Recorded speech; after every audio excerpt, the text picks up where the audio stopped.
ជានេះធ្វើអំពីពេជ្រម៉ោស្នាយហើយខ្មែរយើងនិយមហៅថាគឺជាត្បូងស្នាយ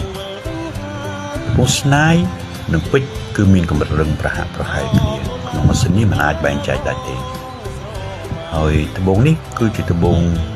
ពេជ្រម៉ោស្នាយដែលមានពណ៌ខៀវខ្ចីឬភាសាអង់គ្លេសថា light blue ហើយទម្ងន់របស់វាគឺ 1.2 ក្រាមគឺបើគិតជាទំហំត្បូងបានន័យបលីពេជ្រម៉ោស្នាយក្រៅតាមពីកម្រិតរឹងដូចពេជ្រអានេះថាគឺវាមានចរណៃខ្លាំងជាងពេជ្របើត្រូវពន្លឺដូចនៅក្នុងវីដេអូនេះគឺពេជ្រមិនដល់ចរណៃមិនដល់ម៉ោស្នាយទេហើយកម្រិតរឹងរបស់វាក៏ប្រហែលពេជ្រដែលយើងពាក់ទៅគឺមិនងាយសឹកហើយជ្រិលទេហើយវាក៏មានតម្លៃថ្លៃហើយពាក់ទៅគឺបើអ្នកមិនស្គាល់ច្បាស់គឺជាពេជ្រហើយ